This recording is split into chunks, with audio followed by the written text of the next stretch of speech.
네, 오늘부터 다시 사무엘상을 이제 살펴보겠습니다. 다윗을 제거하려고 작심한 사울의 위협이 여러 차례 있었죠. 창을 던지기도 하고 또 블레셋을 이용하여 죽이려고 하기도 하고, 어쨌든 그런 위기가 많았지만 다윗은 그때그때마다 하나님의 도우심을 통하여 또 목숨을 건 요나단의 변호와 미갈의 재치로 이런 위기들을 잘 넘길 수 있었습니다. 하지만 사울이 다윗을 죽이겠다고 이제 군사들을 다윗의 집까지 보내는 것을 보고는 완전히 이제는 다윗을 죽이려고 작정했구나, 마음을 굳혔구나, 그렇게 다윗은 깨달았습니다. 그 마음이 바뀔 일은 없을 겁니다. 다윗은 이 사실을 직감했기 때문에 집에서 도망하여 이제 무작정 그렇게 피했지만 돌아갈 수는 없었습니다. 결국 다윗은 돌아갈 곳이 없는 도망자, 방랑자의 신세가 되고 말았죠. 다윗은 집으로 돌아갈 수 없으니까 급한 마음에 라마라고 하는 곳으로 이제 도피를 하게 됩니다. 이 라마는 사무엘의 고향인 라마다임 소빔을 말하는 것으로서 19절에 보면 이곳을 구체적으로 라마 나윳 이렇게 소개하고 있습니다. 이 나윳이라는 말은 지명이 아니고요, 기숙사, 합숙소 같은 걸 의미하는 단어입니다. 그러니까 라마에 있는 기숙사, 라마에 있는 합숙소, 이렇게 보시면 될 것 같아요. 그러니까 이 라마 나윳은 아무래도 사무엘 선지자가 자기 고향에 선지자 양성을 위하여 세운, 오늘날로 말하면 일종의 신학교라고 보시면 될 것 같습니다. 다윗이 자신의 첫 도피처로 이렇게 라마 나윳을 선택한 건 꽤 지혜로운 일이라고 생각할 수 있습니다. 왜냐하면 다윗이 사무엘에게 피신해 있으면 사울도 함부로 못할 거라고 생각했거든요. 실제로 사울이 왕으로 있는 이 왕국에서 그나마 사울이 가장 함부로 대할 수 없는 유일한 인물이 있다면 그건 바로 사무엘입니다. 사울왕도 사무엘이 기름 부어 세웠고요, 지금도 이스라엘의 선지자 제사장으로서 여전히 영적 권위와 영향력을 발휘하고 있는 상태입니다. 그러니 꽤 안전한 곳이다, 이렇게 볼 수 있겠죠. 또 지금 도망자가 된 다윗을 도와줄 사람이 별로 없습니다. 그렇지만 사무엘은 다윗을 받아줄 수밖에 없어요. 왜 그러느냐? 다윗을 기름 부어서 다음 왕으로 세운 사람이 사무엘이잖아요. 그리고 다윗의 억울함을 그 누구보다 사무엘이 잘 알고 있기 때문에 사무엘은 자신에게 이렇게 피난을 온 다윗을 거부할 명분이 없습니다. 물론 마음으로도 그를 사랑하죠. 그래서 다윗은 이곳으로 자기의 첫 번째 도피처를 택한 것이고, 또 감사하게도 말씀드린 것처럼 라마 나윳, 이곳이 기숙사이니까 다윗이 따로 지낼 방을 찾기도 쉬웠을 겁니다. 여러모로 다윗에게는 딱 적합한 도피처였죠. 그래서 다윗은 이곳에 와서 그동안 자기가 사울을 피해 다니느라 지치고 상한 몸과 마음을 모처럼 쉬게 됩니다. 최근에 다윗이 겪어야 했던 스트레스는 거의 최고치에 달하죠. 왕궁에서 사울의 악령을 쫓아내려고 하니까 창을 던져 죽이려고 하죠. 집으로 도망갔더니 집에까지 군사를 보내가지고 죽이려고 지키죠. 지금도 아마 사울은 다윗을 찾아다니고 있을 겁니다. 극에 달한 스트레스로 쉴 곳조차 없던 다윗에게 모처럼 사무엘이 제공한 이 라마 나윳은 다윗에게 쉼터, 피난처, 안식처가 되어 주었습니다. 그래서 사무엘이라는 이 인물만 놓고 보면 어찌 보면 삶에 지친 이들 누구라도 언제든지 찾아와서 쉴 수 있는 편안한 쉼터, 안식처가 지금 되어주고 있는 겁니다. 여러분, 사무엘은 은퇴한 이후에도 그렇게 자신의 삶을 의미 있게 보내고 있었어요. 주님의 숲이라고 하는 그 CCM이 있는데 이 가사를 보면 이런 구절이 있어요. 지친 당신이 찾아온다면 숲은 두 팔을 벌려 그렇게도 힘들어했던 당신의 지친 어깨가 이젠 쉬도록, 편히 쉬도록 여기 주님의 숲에, 주님이라고 하는 그 품, 그 숲에 가면 아무리 지치고 힘들었던 이들도 편히 쉴 수 있다는 거죠. 주님이 그런 품이었고 사무엘이 그런 품의 삶을 살았다는 거예요.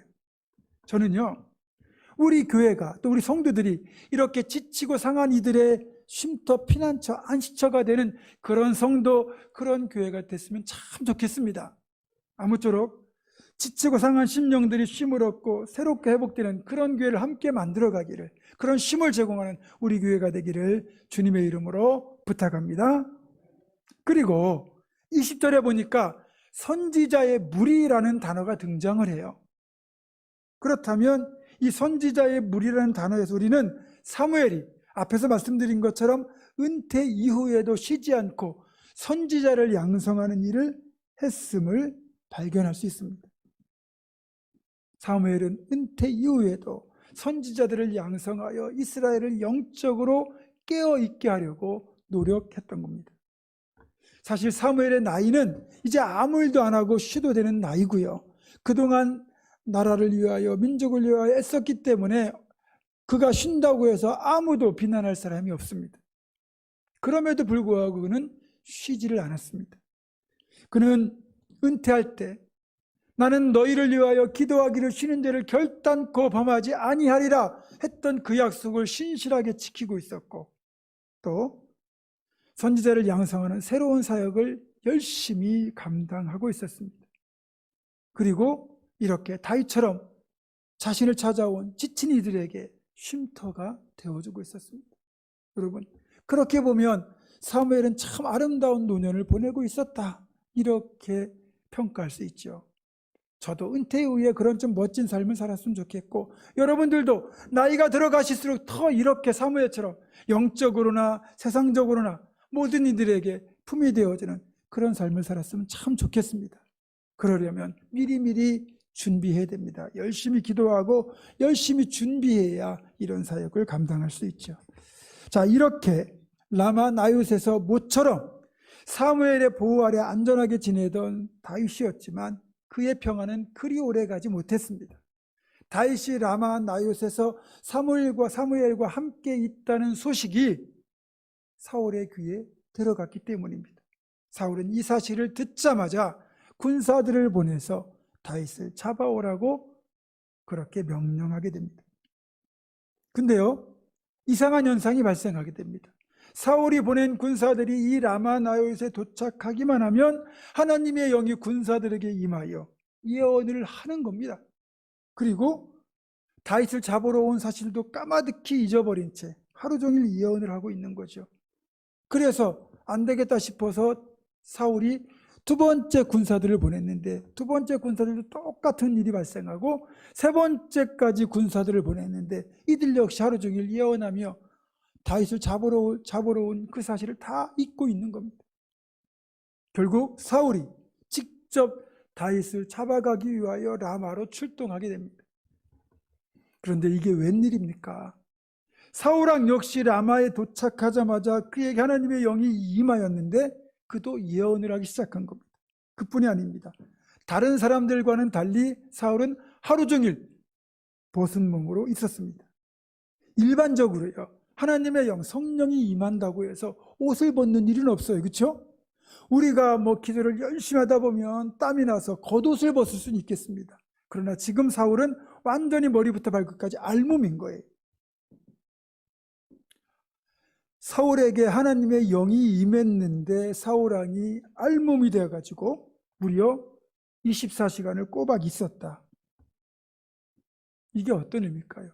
그리고 24절에 보면 속담에 이르기를 사울도 선지자 중에 있느냐라는 말이 있잖아요. 이 말이 생겼는데 이게 무슨 뜻이냐? 사실 사울을 비아냥대는 겁니다. 사울왕 그 사람도 선지자 중에 있었던 거야? 아이고 참, 이런 식의 약간은 비아냥과 조롱이 섞인 말투라는 거죠. 사실 지금 왕의 권력에 집착하는 사울, 무고한 다윗을 죽이려고 하는 이 사울과 하나님의 영이 임한 사울, 하나님의 영에 감동된 사울과는 전혀 어울리지 않잖아요.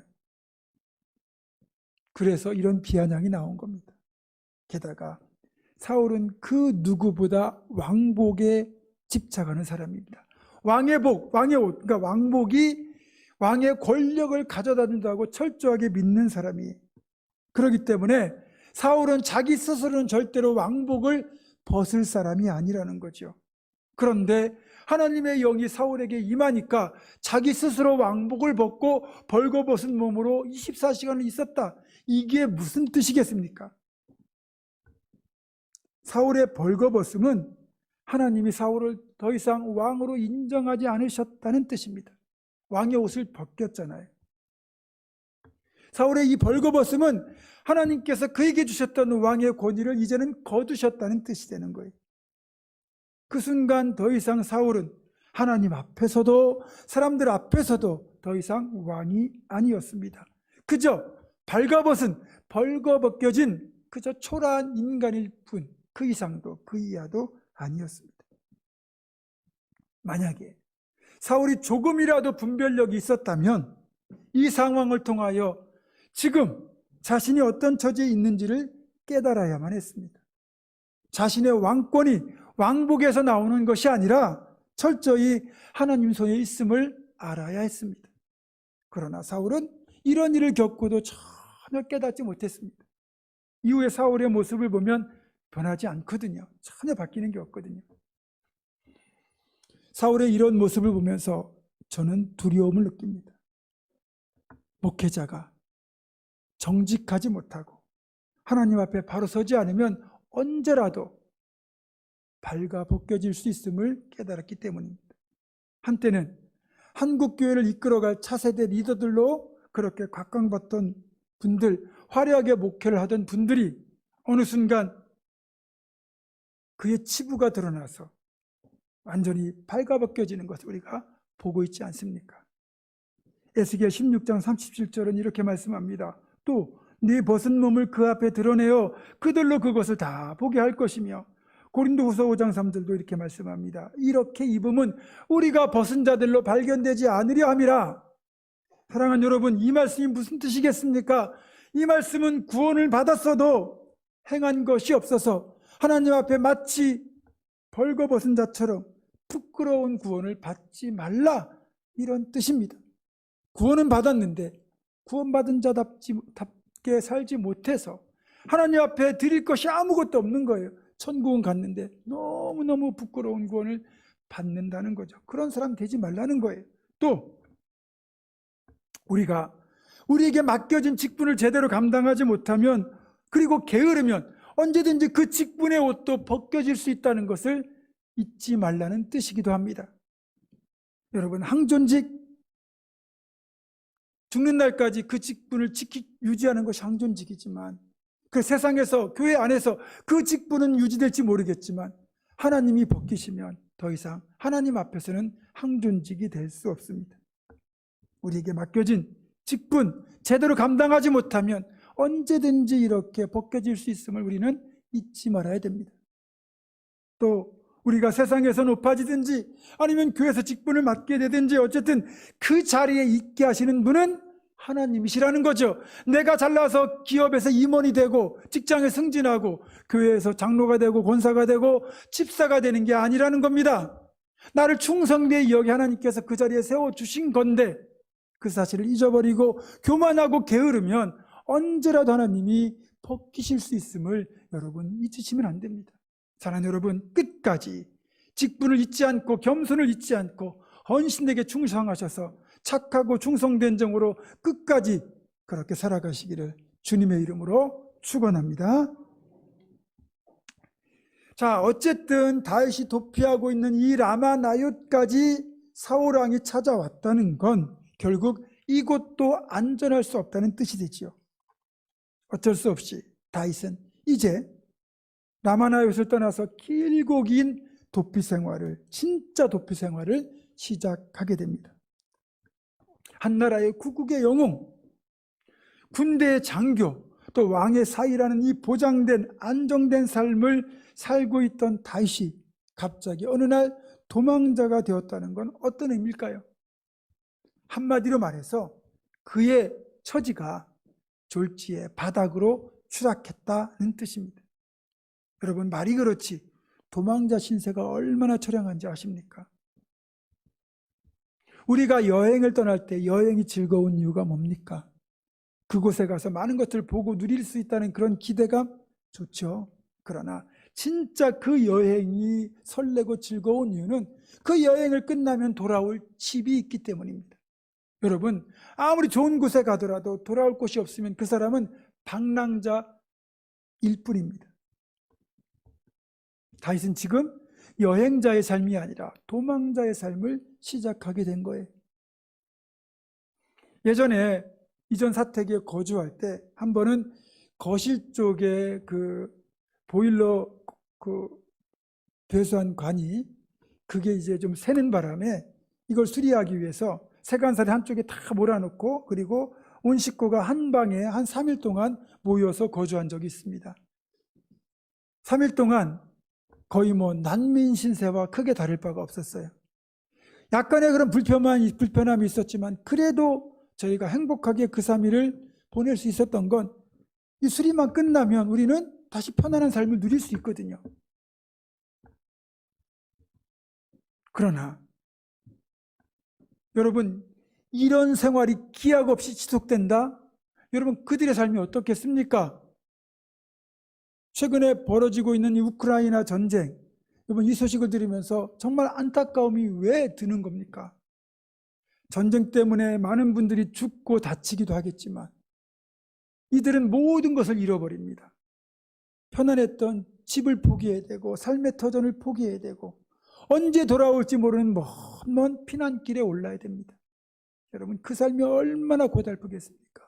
게다가 마리우폴 같은 그런 지금 러시아군에 포위되어 있는 그 지역에서는 아예 그 도시를 빠져나가지 못한 채 수천 명의 사람들이 그 안에 고립되어 언제 죽을지 또 어떻게 굶어 죽을지 몰라서 그렇게 매일매일 불안한 삶을 보내야만 합니다. 다윗에게 이런 삶이 시작된 겁니다. 그러니 그의 처지가 얼마나 처량하겠습니까? 한치 앞을 내다볼 수 없는 상황이죠. 두 다리 뻗고 잘 수가 없어요. 언제 사울이 보낸 군사나 자객이 자기의 목숨을 노릴지 모릅니다. 지금 다윗이 이런 상황, 형편에 처한 건데 조금이라도 말씀을 깊이 생각하고 묵상하는 분들이면 이런 상황에 본문을 대할 때 갖게 되는 한 가지 의문점이 있습니다. 분명히 하나님께서 다윗과 함께 계셨다라고 말하고 있고 사울이 다윗을 더욱더욱 두려워했다고 말하는데 왜 이런 일이 생기냐 이거죠. 하나님이 다윗과 함께 하셨다면 만사 형통해야 되는 거잖아요. 실제로 사무엘상 18장 14절 15절 보면 다윗이 그의 모든 일을 지혜롭게 행하니라 여호와께서 그와 함께 계시니라. 사울은 다윗이 크게 지혜롭게 행함을 보고 그를 두려워하였으나 이렇게 되어 있고 28절과 29절을 보면 여호와께서 다윗과 함께 계심을 사울이 보고 알았고 사울의 딸 미갈도 그를 사랑하므로 사울이 다윗을 더욱더욱 두려워하여 평생에 다윗의 대적이 되니라 이렇게 말하고 있습니다. 하나님 함께 계신다면 다윗이 왜 이런 도망자의 삶을 살아야 되는지 모든 일이 잘 풀려야 되는데 왜 이런 어려움 고난을 겪어야 되는지 우리는 이해가 되지 않는 거죠.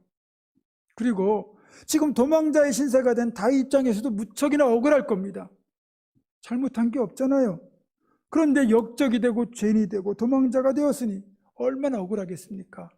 물론 다윗의 상황을 아는 모든 사람들은 다윗의 억울함을 인정해 줄 겁니다.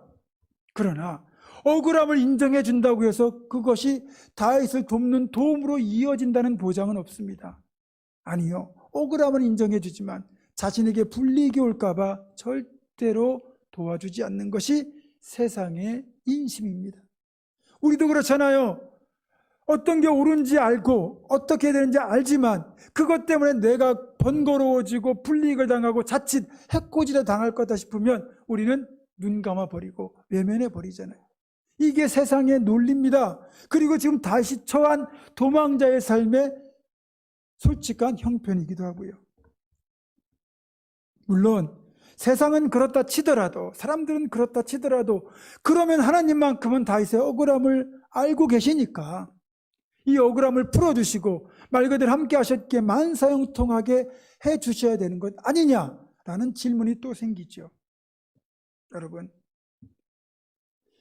우리가 알고 있는 신앙적 상식은 하나님이 함께 계시면 만사형통인데 그렇죠? 하나님이 다윗과 함께 계시니 다윗은 만사형통하는 게 맞아야 됩니다.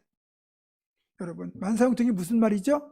모든 일이 잘 풀리고 성공한다는 말이에요. 하나님 함께 계시면 만사형통한다는 이 말은 결과적으로는 맞는 말이지만 과정적으로는 반은 맞고 반은 틀린 말입니다. 잘 보세요. 하나님이 함께 계신다, 함께 하신다. 이 말은 하나님의 동행, 보호, 인도하심이 함께 있다는 얘기거든요. 이 사실을 확인할 수 있는 말씀이 창세기 28장 15절이에요. 내가 너와 함께 있어 네가 어디로 가든지 너를 지키며 너를 이끌어 이 땅으로 돌아오게 할지라. 내가 내게 허락한 것을 다 이루기까지 내가 너를 떠나지 아니하리라 하신지라. 자, 여기 보면 이 말씀이 이제 에서의 칼날을 피하여 800km 떨어진 저 머나먼 외갓집이 있는 하란으로 지금 야곱이 피난을 가다가 베델이라는 곳에 하룻밤 묵었을 때 그날 밤 하나님께서 야곱에게 나타나셔서 주셨던 약속이 이 말씀인데, 여기 보면 내가 너와 함께 있어 그러잖아요. 이게 무슨 약속이에요? 동행의 약속이잖아요.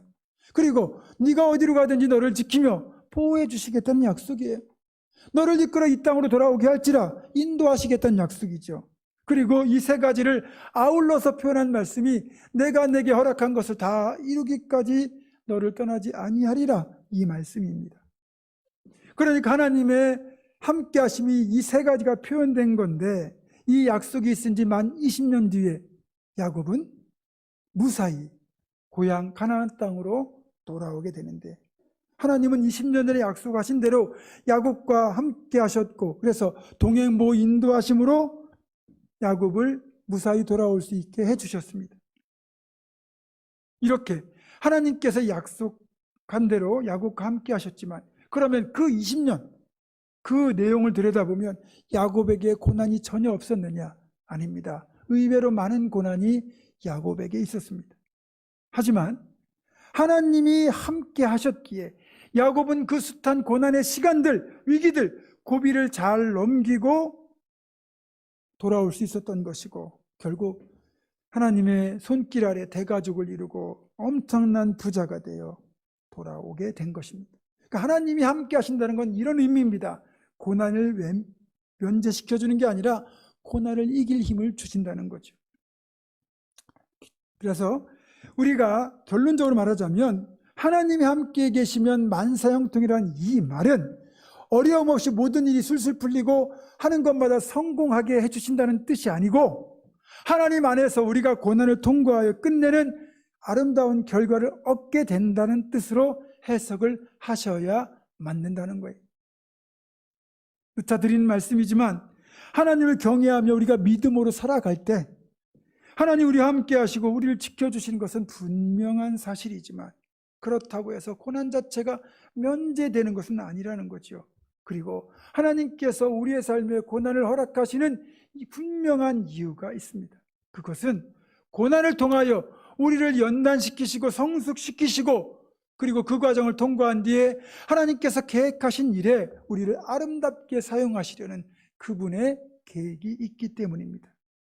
따라서 이 고난을 힘들다고 피하면 하나님의 계획을 거부하는 것이 되고, 그래서 고난은 피할 수 있을지 몰라도 더 크고 복된 결과를 얻는 데는 실패할 수밖에 없습니다. 고난은요, 겪어본 자만이 고난의 유익을 알 수 있습니다. 자, 그렇다면 분명 다윗은 나라를 구한 구국의 영웅이고 사울에게는 은인이자 사위가 되어 있지만, 어느 순간부터 사울의 대적이 되어 죽음을 걱정하며 도피 생활을 해야 되는 이 고난, 억울한 도망자 신세가 된 이 고난에도 분명히 신앙적인 이유가 들어있을 것이라는 거죠. 사진 좀 띄워주시죠. 며칠 전 시내 방향으로 차를 타고 지나가다가 창경궁 앞에 있는 가로수에 저런 이상한 병이 꽂혀 있는 것을 보고는 얼른 사진을 찍었습니다. 오늘 말씀과 연관해서 느낀 것이 있거든요. 자, 여러분, 저게 뭘까요?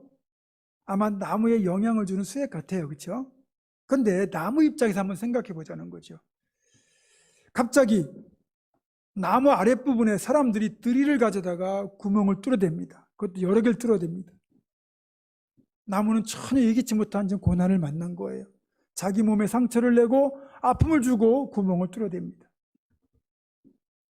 당연히 황당하고 아프겠죠. 예기치 못한 일종의 고난입니다. 그런데 이 고난이 알고 보니까 이 나무의 유익을 주기 위한 특단의 배려였다는 거죠. 잠시 구멍이 뚫리는 그 아픔, 그 고난을 견뎌내면 더 많은 시간을 튼튼하게 자랄 수 있는 나무의 매우 좋은 영양분이 이 구멍을 통하여 계속 공급이 된다는 겁니다. 만약에 잠깐의 고난이 싫어서 이걸 거부한다면 당장의 아픔은 피할 수 있겠지만 서서히 병들어 죽어가게 될 겁니다. 하지만 이 고난을 견뎌낸다면 더 튼튼한 거목으로 자라날 수 있겠죠. 말씀을 정리합니다. 다윗에게 닥친 이 도망자라는 전혀 예상하지 못한 고난은 이제 다윗을 더 성숙한 믿음의 사람으로 하나님 마음에 합한 지도자로 다듬어가는 과정이 될 것입니다. 실제로 훗날 다시 이스라엘의 왕이 되어서 많은 억울한 사람들을 품어주고 그리고 상한 자를 위로하고 고난당한 자를 그렇게 회복시키는 그런 하나님 마음에 합한 왕이 된 비결은 이 도망자의 삶이라는 고난의 시간을 통하여 빚어진 결과였던 겁니다. 결과적으로 다윗에게는 고난당한 것이 유익이었던 거죠. 사랑하는 성도 여러분, 우리의 삶은 언제나 형통과 고난 사이에 늘 걸쳐 있을 겁니다. 이럴 때 우리가 신앙적으로 흔들리지 않는 균형을 잘 잡는 것이 반드시 필요합니다. 형통할 때는 교만하지 않고 감사하고 고난을 당할 때는 고난 안에 들어있는 하나님의 뜻을 발견하며 이 고난을 이길 수 있는 힘을 달라고 기도하면서 그렇게 하나님을 꼭 붙들고 그 안에 들어있는 계획과 하나님의 뜻을 발견하고 분별할 수 있어야 됩니다. 무엇보다 그 고난을 만났을 때 하나님께서 지금 나와 함께 하시기에 나는 고난을 통과하고 이 길을 넘어 반드시 축복의 자리에 이를 것이다. 이 사실을 기억하며 끝까지 하나님 안에 거하시는 우리 모두가 되기를 주님의 이름으로 축원합니다. 기도하겠습니다. 고난을 통해 우리를 더욱 강건하게 하시고 성숙하게 만드시는 아버지 하나님, 고난을 겪는 그 과정에서도 나와 함께 계신 하나님을 바라보고 고난을 잘 통과하여 하나님께서 예비하신 풍성한 열매를 거두는 우리 모두가 될 수 있도록 인도하여 주옵소서. 예수님의 이름으로 기도드립니다. 아멘.